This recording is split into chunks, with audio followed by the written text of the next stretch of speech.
La puerta de caoba estaba ligeramente entornada, apenas unos centímetros de espacio entre mi mundo de antes y mi mundo de después. A través de esa rendija, podía ver la luz del sol de la tarde entrando a raudales en el impecable despacho de Javier, iluminando el logotipo del prestigioso bufete de abogados grabado en el cristal de la mampara.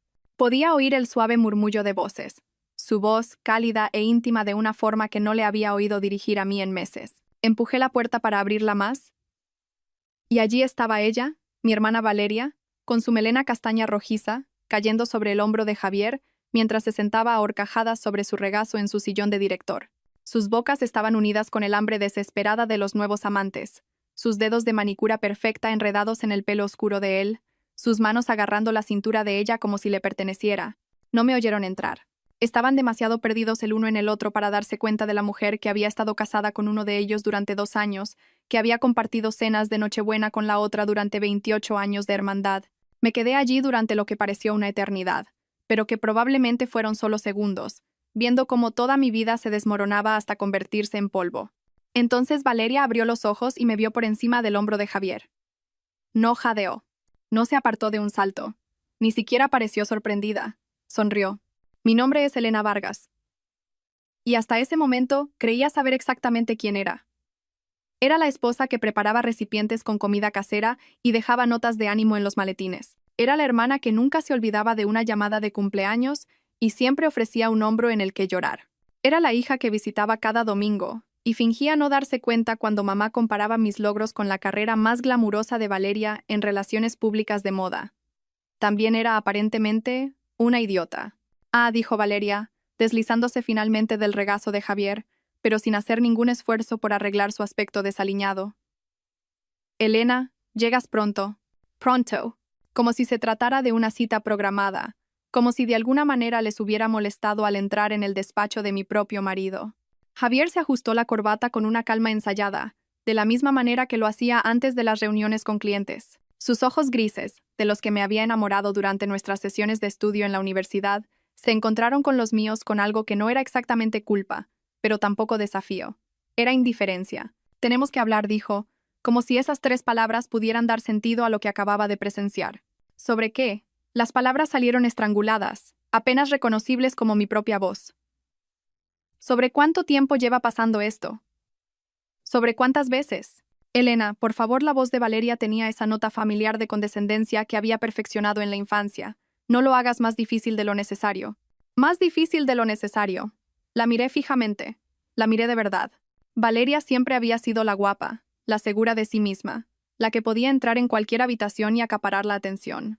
A sus 30 años era 2 años menor que yo, pero siempre había actuado como si fuera décadas más sabia. Hoy, sentada en el sofá de cuero mientras Javier permanecía detrás de su escritorio como si esto fuera una reunión de negocios, se la veía radiante. ¿Cuánto tiempo? Pregunté. Javier y Valeria intercambiaron una mirada. El tipo de mirada íntima y conspiradora que comparten los amantes. Me golpeó como un puñetazo en el estómago. 8 meses, dijo Javier finalmente. ¿Desde mi fiesta de cumpleaños? Mi fiesta de cumpleaños. Aquella en la que Valeria había llevado ese impresionante vestido rojo y había encandilado a todos los colegas de Javier. Aquella en la que se había quedado hasta tarde para ayudar a limpiar mientras Javier y yo discutíamos sobre sus horarios de trabajo cada vez más largos. Aquella en la que le di las gracias por ser una hermana tan maravillosa. Ojo meses repetí aturdida.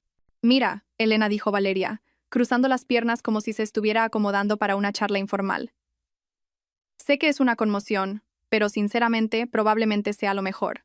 Javier y tú lleváis mucho tiempo distanciándoos. Todo el mundo lo ve. Todo el mundo.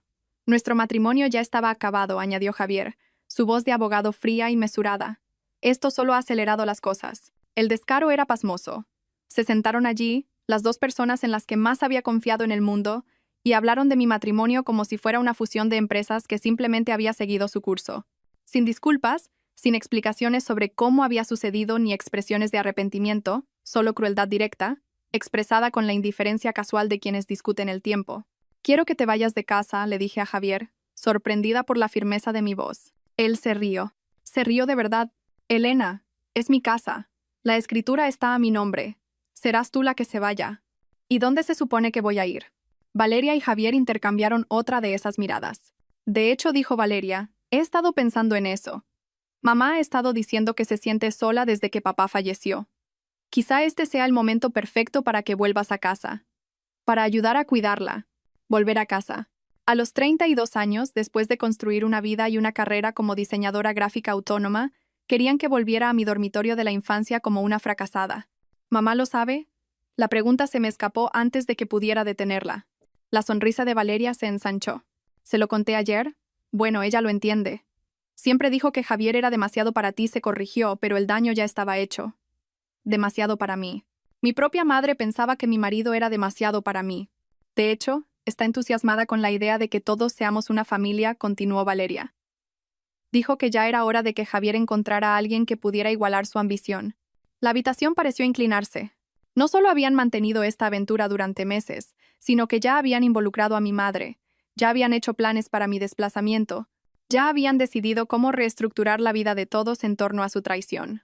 Miré a Javier, lo miré de verdad, al hombre al que había apoyado durante la facultad de Derecho, que había prometido amarme en la salud y en la enfermedad, que me había susurrado que yo era su todo en nuestra noche de bodas.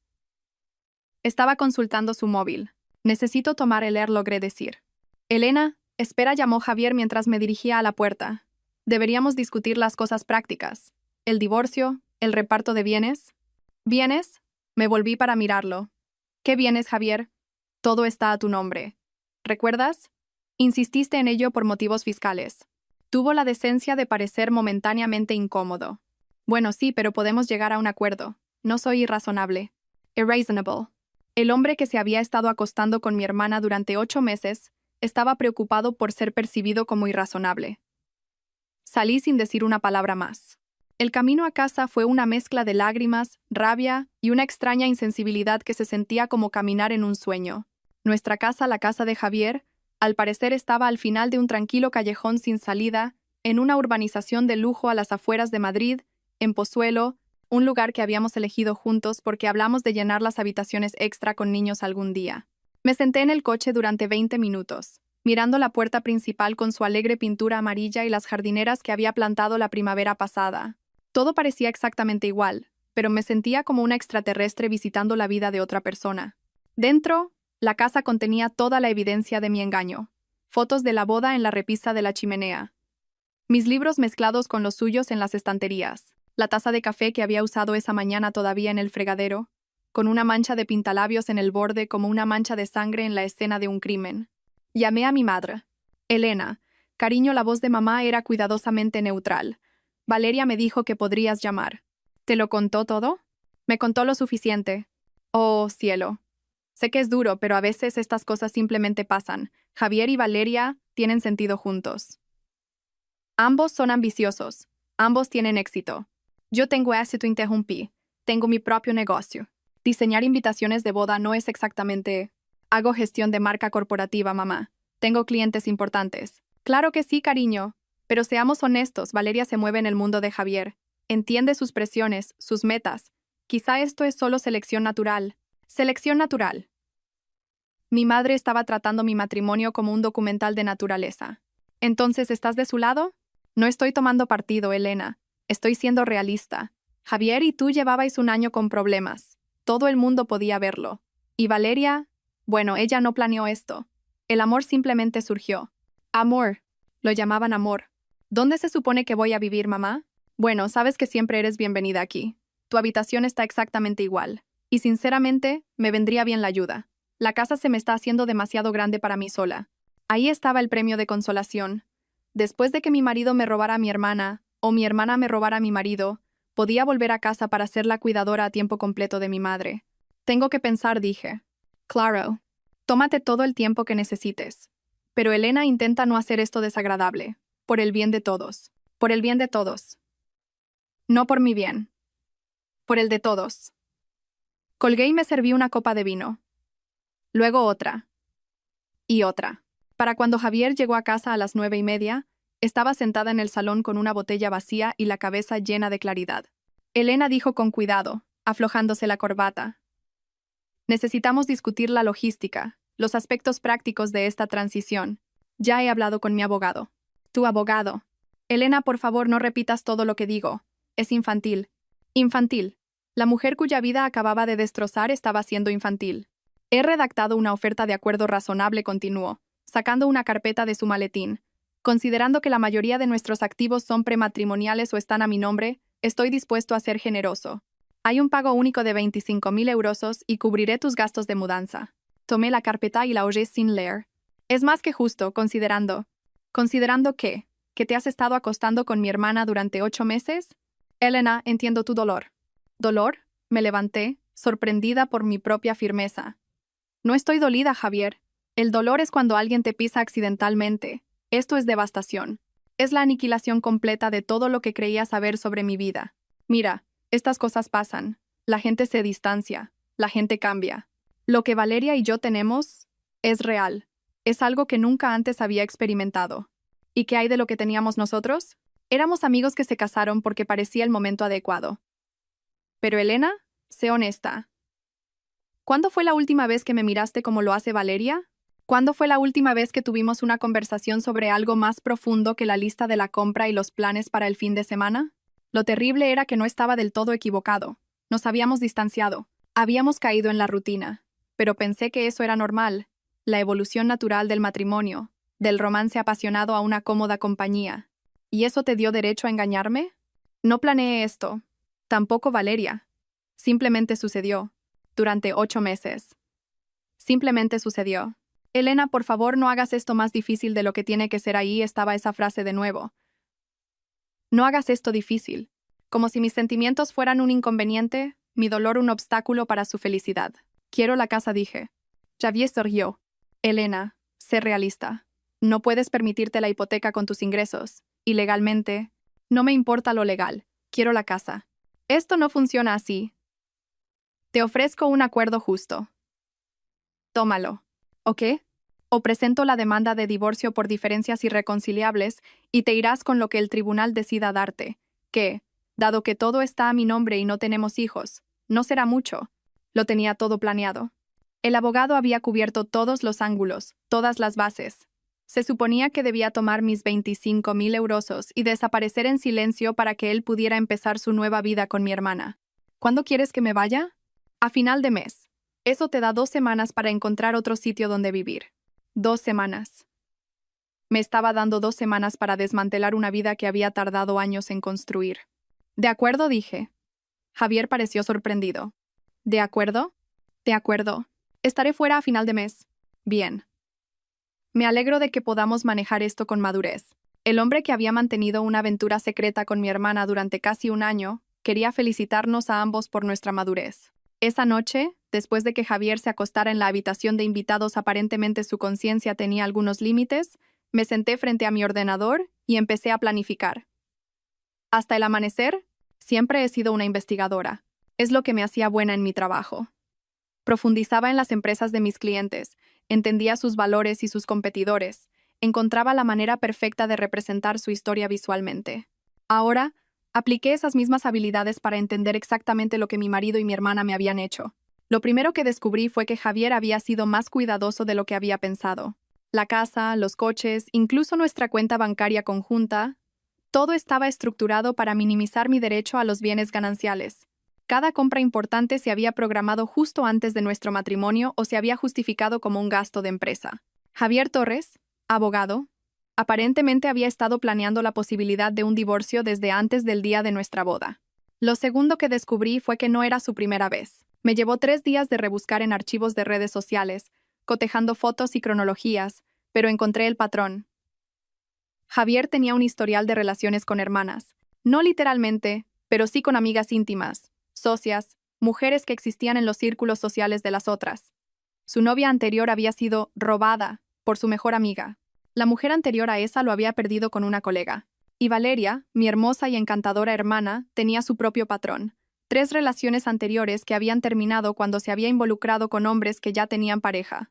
Coleccionaba hombres no disponibles como otros coleccionan vinos de reserva. No se habían enamorado. Se habían encontrado.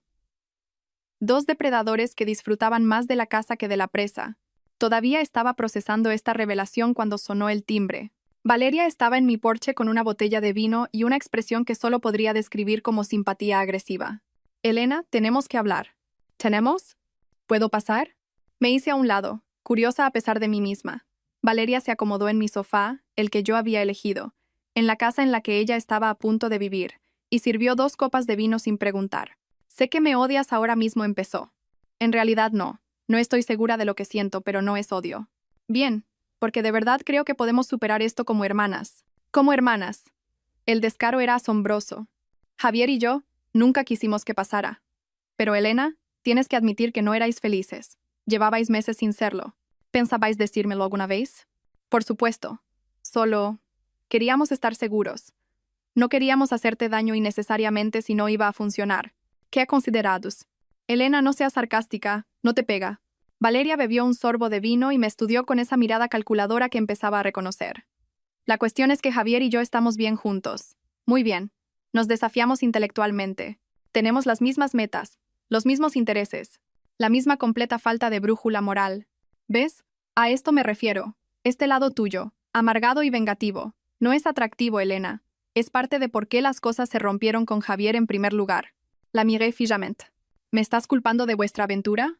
No estoy culpando a nadie. Solo digo que quizás si hubieras puesto más esfuerzo en tu matrimonio, si hubieras intentado crecer con Javier en lugar de quedarte estancada. ¿Me quedé estancada? Elena, ¿cuándo fue la última vez que leíste un libro que no fuera una novela romántica? ¿Cuándo fue la última vez que tuviste una opinión sobre política o actualidad o cualquier cosa que importara? Javier necesita estimulación intelectual. Necesita una compañera que pueda seguirle el ritmo. La crueldad casual era impresionante. Estaba sentada en mi salón bebiendo mi vino, a punto de mudarse a mi casa con mi marido, y me estaba explicando por qué me lo merecía. ¿Qué quieres, Valeria? Quiero que estemos bien. Quiero que entiendas que esto no es porque tú no seas suficiente. Es solo una cuestión de compatibilidad. Javier y yo somos compatibles de maneras que tú y él nunca lo fuisteis. ¿Y qué hay de ti y de mí? ¿Somos compatibles como hermanas? La sonrisa de Valeria fue radiante. Claro que sí, somos familia. Esto no cambia eso. Esto no cambia eso, repetí lentamente. Elena, sé que es difícil verlo ahora, pero a la larga, esto va a ser bueno para todos. Encontrarás a alguien que se adapte mejor a ti, alguien que aprecie tus cualidades más sencillas, y Javier y yo podremos construir algo real juntos. Cualidades más sencillas. ¿Sabes a lo que me refiero? Eres cariñosa, dulce y hogareña. Eso es maravilloso, pero no es lo que Javier necesita. Necesita a alguien que pueda igualar su ambición, alguien que entienda su mundo, alguien como tú. Exacto. Valeria terminó su vino y miró su móvil. Debería irme. Javier me recoge para cenar. Nos reunimos con los socios principales de su bufete. Ya estaba interpretando el papel de la esposa del abogado. Ya estaba haciendo contactos y posicionándose en su mundo profesional. Mientras tanto, se esperaba que yo saliera elegantemente del escenario. Elena Valeria se detuvo en la puerta. Intenta no hacer esto más difícil de lo necesario, por el bien de todos. Ahí estaba esa frase otra vez. El lema familiar, aparentemente. Después de que se fue, me senté en mi salón y sentí que algo cambiaba dentro de mí. No era exactamente ira, y no era desamor. Era algo más limpio, más afilado e infinitamente más peligroso. Era claridad. Isabel Montes tenía el tipo de presencia que ponía nerviosos a los abogados de la parte contraria. A sus 55 años tenía el pelo plateado y una mirada penetrante, con una reputación de aceptar casos que otros abogados consideraban imposibles de ganar. Su oficina, en un piso 32 con vistas al Paseo de la Castellana, y sus honorarios reflejaban su tasa de éxito. Encontré su nombre buscando en Google Mejores Abogados de Divorcio de Madrid, y luego pasé 2 días leyendo sobre sus casos. Se especializaba en lo que llamaba disoluciones matrimoniales de alto conflicto. Señora Vargas dijo, revisando la oferta de acuerdo que Javier me había dado. La propuesta de su marido es un insulto. Él dice que es generosa. Miente. En un matrimonio de 2 años con bienes gananciales y 2 ingresos, tiene derecho a mucho más que esto. El hecho de que lo haya estructurado todo para minimizar su derecho sugiere premeditación. ¿Premeditación? Ha estado planeando el divorcio desde antes de casarse. Mire la cronología. Cada compra importante, cada decisión financiera, cada transferencia de activos, este hombre se ha estado protegiendo de un futuro acuerdo de divorcio desde el primer día. Me sentí mal del estómago. Entonces, nunca tuvo la intención de que fuera para siempre. No puedo hablar de sus intenciones, pero sí de sus acciones. Y sus acciones sugieren a un hombre que siempre estuvo planeando su estrategia de salida. Isabel se reclinó en su silla de cuero y me estudió. La pregunta es, ¿qué quiere usted de este divorcio? Quiero lo que es justo. Justo. Es subjetivo. Le preguntó ¿qué quiere usted? Lo pensé. ¿Qué quería? ¿La casa? ¿El dinero? ¿La venganza? Quiero que entiendan que no voy a desaparecer en silencio. Isabel sonrió por primera vez desde que había entrado en su despacho. Ahora nos entendemos. Hábleme de su hermana. Le conté todo. La aventura, la cronología, la crueldad casual, la completa falta de remordimiento de Valeria. Le conté la reacción de mi madre, la cena familiar en la que se esperaba que yo me portara bien mientras ellos reestructuraban sus vidas en torno a mi traición. Interesante, dijo Isabel cuando terminé. Su hermana trabaja en relaciones públicas, en el sector de la moda. Representa a varios diseñadores de alta gama y está construyendo una relación con los colegas del bufete de su marido. Ya ha empezado a hacer contactos con ellos. Aparentemente, se está posicionando como la esposa perfecta para un abogado. Isabel tomó una nota. ¿Y las redes sociales? ¿Están siendo discretos? Saqué mi móvil y le mostré las capturas de pantalla de las fotos que había guardado. Javier y Valeria en restaurantes, en eventos de trabajo, en el teatro. Siempre cuidadosamente escenificadas para parecer profesionales, pero con una intimidad que sería obvia para cualquiera que supiera qué buscar. Están siendo cuidadosos, observó Isabel. Pero no lo suficiente. ¿Qué quiere decir? Su marido es socio junior en un bufete de prestigio. La imagen importa en su profesión. Valores familiares, estabilidad, confianza. Estas cosas afectan sus perspectivas de ascenso. Y tener una aventura con la hermana de su esposa mientras manipula los bienes gananciales para estafarla en el acuerdo de divorcio, eso no va a sentar bien a los socios principales. Sentí una chispa de algo que podría haber sido esperanza. ¿Qué podemos hacer? Podemos presentar una demanda de divorcio por adulterio. Podemos exigir una auditoría forense completa de todos los bienes gananciales. Podemos solicitar judicialmente las comunicaciones entre su marido y su hermana para establecer la cronología de su aventura. ¿Eso ayudará? Hará su vida muy incómoda. Y la incomodidad tiene una forma de hacer que la gente sea más razonable con los acuerdos. Los honorarios de Isabel eran elevados, pero tenía justo lo suficiente en mi cuenta de ahorros personal para cubrir la provisión de fondos. Me dejaría sin Blanca, pero también dejaría a Javier y Valeria con una lucha que no esperaban. Una cosa más, dijo Isabel mientras me preparaba para irme. Mencionó que la carrera de su hermana depende de su reputación en la industria de la moda. Sí. ¿Por qué? Por nada. Solo pensando en todas nuestras opciones. Javier recibió los papeles del divorcio un lunes por la mañana en su oficina. Lo supe porque Isabel había dispuesto que se los entregara a un procurador en persona, en lugar de por correo certificado. Máximo valor de humillación. También lo supe porque Javier me llamó en menos de una hora, y su voz temblaba de rabia. «Elena, ¿qué demonios es esto?» «Papeles de divorcio. Pensé que era lo que querías. Adulterio, auditoría forense, estás pidiendo la mitad de todo. Estoy pidiendo lo que legalmente me corresponde. Teníamos un acuerdo. Teníamos tu propuesta unilateral». Decidí rechazarla. Hubo una larga pausa. «Elena, estás cometiendo un error. Esto se va a poner feo». «Ya es feo, Javier. Solo estoy decidiendo no fingir lo contrario. No dejaré que destruyas mi carrera por esto». «No estoy tratando de destruir tu carrera. Estoy tratando de conseguir un acuerdo de divorcio justo, arrastrando nuestros asuntos privados por los tribunales, haciéndome parecer que, Javier, un hombre que engañó a su esposa con su hermana». Otra pausa. «Si crees que puedes avergonzarme para que te dé más dinero, no quiero avergonzarte, pero no voy a desaparecer en silencio para que puedas empezar tu nueva vida sin consecuencias. Elena, escúchame con atención. Si sigues adelante con esta demanda, me aseguraré de que te arrepientas. Tengo recursos, contactos. ¿Me estás amenazando? Te estoy advirtiendo. Echa marcha atrás, acepta la oferta de acuerdo y vete, o esto se pondrá mucho peor para ti». Lo colgué. En 2 horas, Valeria estaba en mi puerta. A diferencia de su visita anterior, no traía vino ni lucía una expresión compasiva. Estaba furiosa. «Elena, tienes que parar esto». ¿Parar qué? Esta demanda ridícula. ¿Tienes idea de lo que le estás haciendo a la reputación de Javier? Me estoy divorciando. Es un procedimiento bastante común. Estás siendo vengativa y mezquina, y se te va a volver en contra. Javier tiene amigos. Elena. Amigos importantes. Jueces. Fiscales. Otros abogados. No puedes ganar una pelea contra alguien con sus contactos. Mírame». Valeria se acercó y, por primera vez, vi una preocupación real en sus ojos. «Elena, estoy tratando de ayudarte. Si sigues presionando, Javier te va a destruir. Se asegurará de que nunca vuelvas a trabajar, de que no consigas crédito, de que nunca qué, nunca llegue a nada». ¿Nunca sea digna de la vida que construí? No quise decir eso. Es exactamente lo que quisisteis decir. Los dos. Habéis decidido que soy desechable, que debería estar agradecida por las migajas que estáis dispuestos a arrojarme y luego desaparecer para que podáis vivir felices para siempre. Elena, por favor, piensa en lo que estás haciendo. Piensa en mamá, en la familia. Estoy pensando en la familia. Estoy pensando en qué clase de familia destruye a uno de los suyos y luego exige que esté agradecida por ello.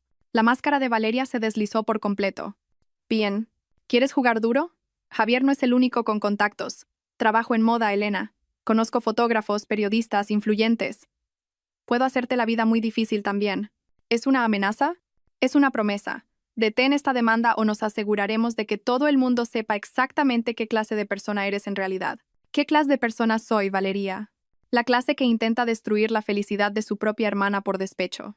La miré fijamente, la miré de verdad, a la mujer hermosa y segura de sí misma que siempre había sido todo lo que yo no era. Y por primera vez en mi vida, la vi con claridad. No era segura. Estaba desesperada. No tenía éxito. Era una parásita. No ganaba por ser mejor. Ganaba quitándole lo que pertenecía a otras personas. Fuera de mi casa dije en voz baja. Elena, fuera. Después de que se fuera, llamé a Isabel. Están nerviosos, le dije. Bien. La gente nerviosa comete errores. También están amenazando con tomar represalias. Javier dice que tiene contactos y Valeria dice que puede dañar mi reputación profesional. Que lo intenten. La fase de proposición de prueba va en ambas direcciones, señora Vargas. Si quieren jugar sucio, solicitaremos sus comunicaciones y veremos exactamente lo que han estado diciendo sobre usted. Conspirar para difamar a un cónyuge durante un proceso de divorcio no queda bien en un tribunal. ¿Cuál es nuestro próximo movimiento? Esperamos. Y lo documentamos todo. Cada amenaza, cada intento de intimidación, cada contacto que hagan. Su marido puede que sea abogado, pero ahora mismo no está pensando como uno. Está pensando como un hombre culpable que ha sido descubierto. La primera grieta en su plan perfecto vino de una fuente inesperada, el bufete de Javier. 2 semanas después de que se entregaran los papeles del divorcio, Isabel recibió una llamada del socio principal solicitando una reunión. Aparentemente, el bufete se había enterado de la delicada situación que involucraba a uno de sus socios junior y quería discutir opciones para una resolución discreta. ¿Qué significa eso?, pregunté. Significa que a los jefes de Javier les preocupa la publicidad. Un divorcio complicado que involucra adulterio y manipulación financiera no refleja bien la reputación del bufete. Así que lo están presionando para que llegue a un acuerdo. Lo están presionando para que esto desaparezca rápida y silenciosamente. Y eso nos da ventaja. La segunda grieta vino del mundo de Valeria. 3 de sus clientes habían recibido soplos anónimos sobre su conducta poco profesional y estaban reconsiderando sus contratos. Al parecer, alguien había estado compartiendo detalles sobre su vida personal con contactos de la industria. ¿Está usted detrás de esto?, le pregunté a Isabel. Estoy detrás de la estrategia legal, respondió ella con cuidado. No puedo controlar lo que otras personas eligen hacer con la información pública. ¿Qué información pública? Las demandas de divorcio son de dominio público. Los documentos judiciales que detallan las acusaciones de adulterio son de dominio público. Si alguien eligiera investigar esos registros y compartir información relevante con los contactos profesionales de su hermana, bueno, eso no es ilegal. Empezaba a entender por qué Isabel cobraba honorarios tan altos. La tercera grieta fue la más satisfactoria. Me llamó la madre de Javier. Carmen Torres nunca había sido cálida conmigo durante nuestro matrimonio, pero siempre había sido educada. Ahora sonaba genuinamente angustiada. Elena, querida, acabo de enterarme de la situación. ¿La situación? Sobre Javier y tu hermana. Quiero que sepas que no tenía ni idea y que estoy absolutamente horrorizada. Gracias, Carmen. Eso significa mucho. Yo crié a mi hijo mejor que esto. Su padre se estaría revolviendo en su tumba. Hizo una pausa. Elena, sé que es una presunción, pero espero que luches por lo que mereces. No dejes que te pisoteen. Después de colgar, me di cuenta de que Javier no solo había perdido una esposa, había perdido el respeto de su familia, de sus colegas, y probablemente de sí mismo, aunque aún no estuviera listo para admitirlo. La presión estaba aumentando, y era solo cuestión de tiempo antes de que algo se rompiera. La confrontación final tuvo lugar en las oficinas del bufete, en una sala de reuniones con ventanales del suelo al techo con vistas a la ciudad. Javier se sentó frente a mí, flanqueado por 2 abogados, mientras Isabel se sentaba a mi lado con una pila de documentos lo suficientemente gruesa como para atragantar a un caballo. Javier tenía un aspecto terrible. Su pelo, normalmente perfecto, estaba desaliñado, su traje caro arrugado, y tenía ojeras oscuras bajo los ojos. El abogado de oro estaba mostrando fisuras. Vayamos al grano, comenzó Isabel.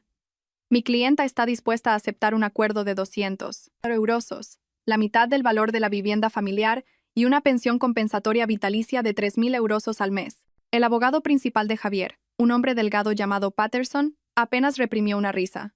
Señora Montes, eso es completamente irrazonable. El matrimonio solo duró 2 años. No hay hijos. También hay adulterio documentado, manipulación financiera y conspiración para defraudar a mi clienta de los bienes gananciales, interrumpió Isabel. Además de amenazas creíbles de represalias y difamación. Su cliente no está exactamente negociando desde una posición de fuerza. Disputamos la caracterización de manipulación financiera. ¿Disputan el adulterio? Silencio. ¿Disputan que su cliente estructuró los bienes gananciales para minimizar los derechos de su esposa? Más silencio. ¿Disputan que su cliente y su amante, que resulta ser la hermana de mi clienta, han hecho declaraciones amenazantes sobre la reputación y el sustento de mi clienta? Javier finalmente habló. Elena, por favor, seamos razonables. Estoy siendo razonable. Pido la mitad de lo que construimos juntos, más una ayuda mientras reconstruyo mi vida. Tú me ofreces menos de lo que pagarías por un coche. Solo la casa vale 400.000 euros. Estás pidiendo la mitad de eso, más un acuerdo en efectivo, más una pensión. Es más de lo que puedo permitirme. Entonces deberías haberlo pensado antes de decidir engañarme con mi hermana. La compostura de Javier finalmente se quebró. Elena, estoy tratando de ser justo, pero estás siendo vengativa. Toda esta demanda, esta atención mediática, arrastrando nuestros asuntos personales por los tribunales. ¿Atención mediática? Interrumpí. No finjas que no lo sabes. Alguien ha estado filtrando información a periodistas, a blogueros, a influyentes. Mi bufete está recibiendo llamadas de reporteros preguntando sobre mi situación doméstica. Valeria ha perdido 3 clientes importantes por rumores sobre su vida personal. Miré a Isabel, que mantenía una expresión perfectamente neutral. Señor Torres, dijo ella, si le preocupa la atención mediática, quizá debería considerar por qué su historia está atrayendo interés. Las infidelidades ocurren todos los días. No suelen ser noticia a menos que haya algo particularmente noticioso en ellas. ¿Qué se supone que significa eso? Significa que un socio junior de un prestigioso bufete de abogados que manipula los bienes gananciales mientras mantiene una aventura con la hermana de su esposa es una historia atractiva, especialmente cuando ese mismo abogado amenaza con represalias contra su esposa por exigir un acuerdo justo. Javier se puso pálido. Habéis estado hablando con periodistas. Yo no hablo con periodistas, señor Torres, pero no puedo controlar qué registros públicos eligen examinar ni qué conclusiones sacan de ellos. Patterson se inclinó hacia adelante. Señora Montes, si está sugiriendo que ha orquestado algún tipo de campaña mediática, no estoy sugiriendo nada. Simplemente observo que el interés público en este caso parece estar creciendo. De hecho, ayer recibí una llamada de un productor de un canal de televisión nacional. Aparentemente, están considerando un reportaje sobre cómo la ley de divorcio puede ser manipulada para perjudicar a las mujeres. La sala quedó en silencio absoluto. Por supuesto, continuó Isabel, un acuerdo rápido y justo eliminaría la necesidad de cualquier atención mediática adicional. A mi clienta no le interesa la publicidad. Solo quiere lo que le corresponde. Javier parecía que iba a vomitar. Elena, no puedes hacer esto. Tu carrera sobrevivirá, Javier. Incluso podría mejorar si demuestras que puedes manejar la adversidad personal con elegancia e integridad. Esto no es elegancia e integridad. Esto es extorsión. No dije en voz baja. Son las consecuencias. Nos miramos a través de la pulida mesa de conferencias, y vi el momento exacto en que Javier se dio cuenta de que había perdido. No solo el matrimonio, no solo el dinero, sino la narrativa. Esperaba que desapareciera en silencio, que absorbiera el dolor y la humillación en privado mientras él seguía adelante con su nueva vida. En cambio, le había obligado a enfrentar las consecuencias públicas de sus elecciones. Necesito discutir esto con mi cliente, dijo Patterson. Por supuesto, respondió Isabel. Les daremos 24 horas para responder. Javier me llamó esa noche, saltándose a los abogados. Elena, tenemos que hablar. Solo nosotros. No creo que sea una buena idea. Por favor, una conversación sin abogados, sin amenazas, sin ninguna de estas maniobras legales. Solo nosotros. Algo en su voz me hizo aceptar. Nos encontramos en una cafetería del centro, territorio neutral donde ninguno de los dos tenía recuerdos. Javier parecía agotado. El abogado seguro de sí mismo que me había despachado tan casualmente en su oficina había desaparecido, reemplazado por un hombre que parecía haber envejecido años en semanas. Nunca quise que sucediera así, dijo sin preámbulos. ¿Cómo querías que sucediera? No sé. Más limpio, supongo. Más civilizado. ¿Quieres decir que querías que desapareciera sin hacer ruido? Javier se pasó las manos por el pelo. Elena, sé que me odias. Sé que te he hecho daño de formas que ni siquiera puedo entender del todo. Pero una vez fuimos amigos. Nos importábamos el uno al otro. ¿No podemos terminar esto sin destruirnos mutuamente? No estoy tratando de destruirte, Javier. Estoy tratando de sobrevivir a esto. La atención de los medios, las facturas de los abogados, la humillación pública, esto no es supervivencia, es venganza. Estudié su rostro, buscando algún rastro del hombre que una vez amé. ¿Te arrepientes? ¿De algo? Me arrepiento de haberte hecho daño. Me arrepiento de la forma en que sucedió. Me arrepiento de que no pudiéramos encontrar una manera de terminar nuestro matrimonio antes de Valeria. Pero no te arrepientes de ella. No dijo en voz baja. No me arrepiento de ella. Al menos era honesto. Elena, ¿qué es lo que realmente quieres de esto? ¿Qué te haría sentir que se ha hecho justicia? Lo pensé. ¿Qué quería? Quería mi vida de vuelta, pero eso era imposible. Quería mi matrimonio de vuelta, pero eso era impensable. Quería a mi hermana de vuelta, pero eso era imperdonable. Quiero saber que hay consecuencias por lo que hicisteis. Quiero saber que no puedes simplemente desechar a las personas cuando se vuelven un inconveniente. Ha habido consecuencias. Mi reputación, mi relación con mi familia, mi posición en el bufete. Esas no son consecuencias, Javier. Son los resultados naturales de tus elecciones. Las consecuencias serían pagar un precio real por lo que me quitaste. Javier guardó silencio por un largo momento. ¿Y si acepto los términos de Isabel? El acuerdo completo, la pensión, todo. ¿Por qué harías eso? Porque estoy cansado, Elena. Estoy cansado de luchar, cansado del estrés, cansado de mirar por encima del hombro, esperando el siguiente golpe. Solo quiero que esto se acabe. ¿Y Valeria? ¿Qué opina de que me des la mitad de tu patrimonio neto? La risa de Javier fue amarga. Valeria cree que debería luchar más. Cree que vas de farol, que te echarás atrás si aplicamos suficiente presión. ¿Y tú qué crees? Creo que nunca te conocí en absoluto. La Elena con la que me casé nunca habría hecho nada de esto. Habría aceptado el acuerdo original y habría desaparecido. La Elena con la que te casaste confiaba en ti. Creía en las promesas que hiciste. Pensaba que su marido y su hermana eran personas fundamentalmente decentes. ¿Y ahora? Ahora sabe que no es así. Nos sentamos en silencio durante un rato, viendo a la multitud pasar apresuradamente por las ventanas. Finalmente, Javier habló. Aceptaría el acuerdo. ¿Todo? Todo. ¿Y Valeria? ¿Qué pasa con ella? No va a estar contenta con esto. ¿Estás preparado para eso? La sonrisa de Javier fue triste. Elena, en el último mes he aprendido algo interesante sobre tu hermana. Se le da muy bien desear cosas que pertenecen a otras personas. Es menos entusiasta con el coste de tenerlas de verdad. ¿Qué significa? Significa que estaba emocionada por estar con un abogado de éxito. Está menos emocionada por estar con un abogado arruinado que es mercancía dañada en su profesión. Sentí una inesperada punzada de simpatía por él. Lo siento. No lo sientas. Tomé mis decisiones. Ahora me toca vivir con ellas. El acuerdo se finalizó 2 semanas después. Javier se quedó con la casa, pero tuvo que pedir un préstamo sustancial para pagarme mi parte de su valor. Combinado con el acuerdo en efectivo y la pensión, salí de allí con suficiente dinero para comprar mi propio lugar y empezar de nuevo. Más importante aún, salí con algo que no esperaba: respeto por mí misma. La atención mediática que tanto había aterrorizado a Javier resultó ser una bendición disfrazada. Un periodista que había estado siguiendo el caso me presentó a una organización sin ánimo de lucro que ayudaba a mujeres a navegar divorcios de alto conflicto. Me ofrecieron un puesto como coordinadora de comunicaciones, usando mis habilidades de diseño para ayudar a otras mujeres a contar sus historias. Mi primer proyecto fue crear una web para mujeres que habían sido manipuladas financieramente durante sus divorcios. El eslogan que diseñé decía: "Tu historia importa, tu voz cuenta, te mereces algo mejor". Se sentía como una declaración de principios para mi nueva vida. Valeria intentó contactarme varias veces en los meses siguientes al acuerdo. Mensajes de voz que empezaron siendo de disculpa y se volvieron cada vez más desesperados a medida que su vida profesional continuaba desmoronándose. Aparentemente, la industria de la moda tenía menos tolerancia al drama personal de lo que ella había anticipado. Nunca devolví sus llamadas. Mi madre, sorprendentemente, Empezó a cambiar de actitud. Comenzó con conversaciones telefónicas incómodas donde evitaba mencionar a Javier o a Valeria, y luego progresó a visitas reales donde parecía genuinamente interesada en mi nueva vida y mi trabajo.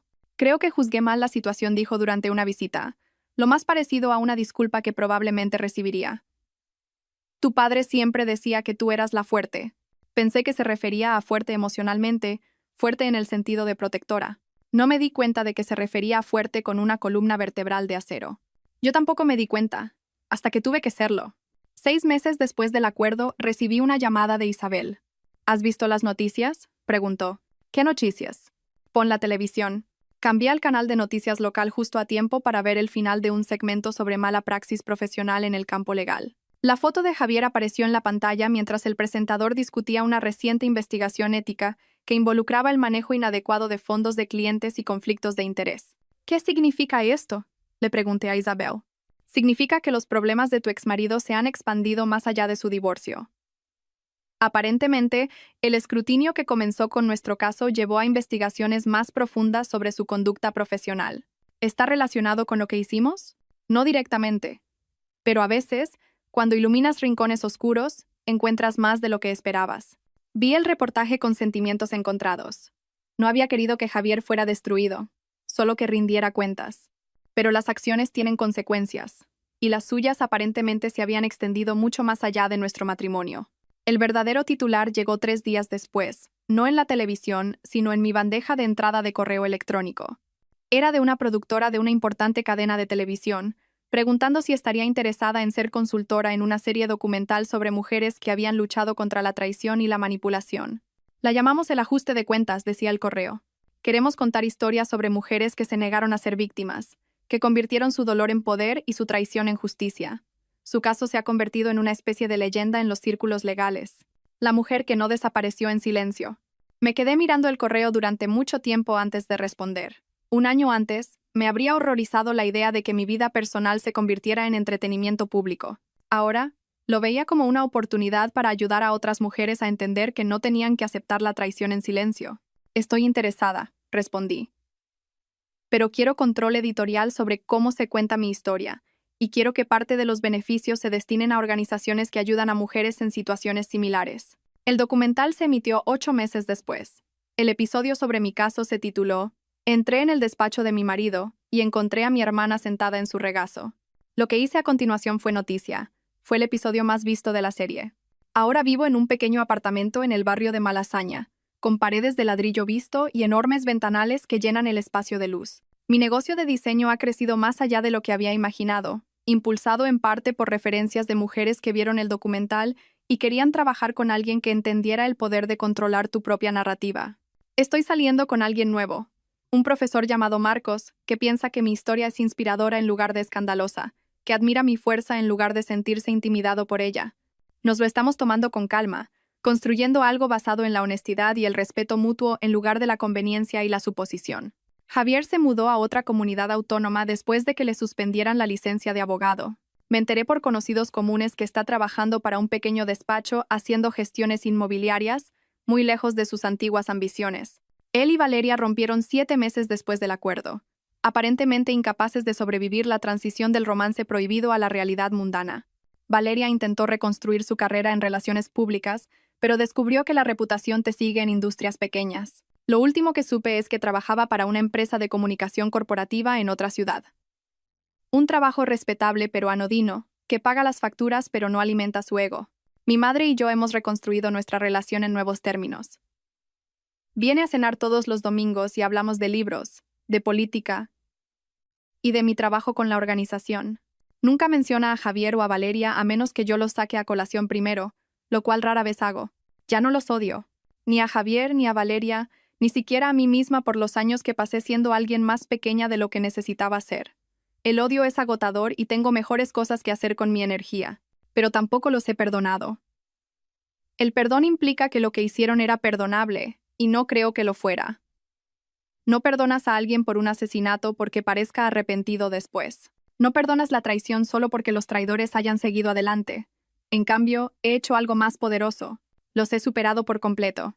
A veces, tarde en la noche, cuando estoy trabajando en un nuevo proyecto o leyendo en mi salón, Pienso en aquella tarde en que entré en el despacho de Javier y descubrí que mi mundo se acababa. Pienso en la mujer que era entonces, confiada, complaciente, dispuesta a hacerse más pequeña para evitar el conflicto. Esa mujer ya no existe. No destruida, sino transformada. En su lugar hay alguien más dura, más sabia e infinitamente más peligrosa para la gente que confunde la amabilidad con la debilidad. La productora del documental tenía razón en una cosa.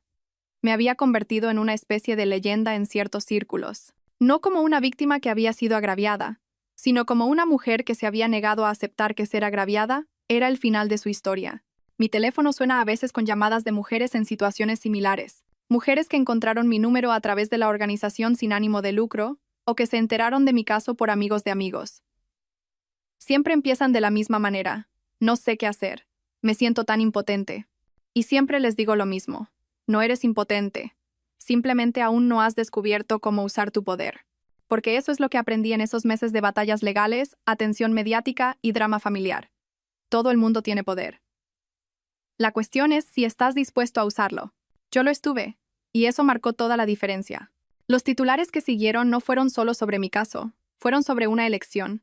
La elección de luchar, de exigir algo mejor, de negarse a desaparecer en silencio en la narrativa que otra persona tiene de tu vida. Es una elección que toda mujer enfrenta en algún momento, de alguna forma. Y cuando me preguntan ahora, cuando quieren saber cómo encontré el valor para luchar cuando todo parecía en mi contra, les digo la verdad. No encontré el valor. Encontré la claridad. Y una vez que ves con claridad, todo lo demás se vuelve posible.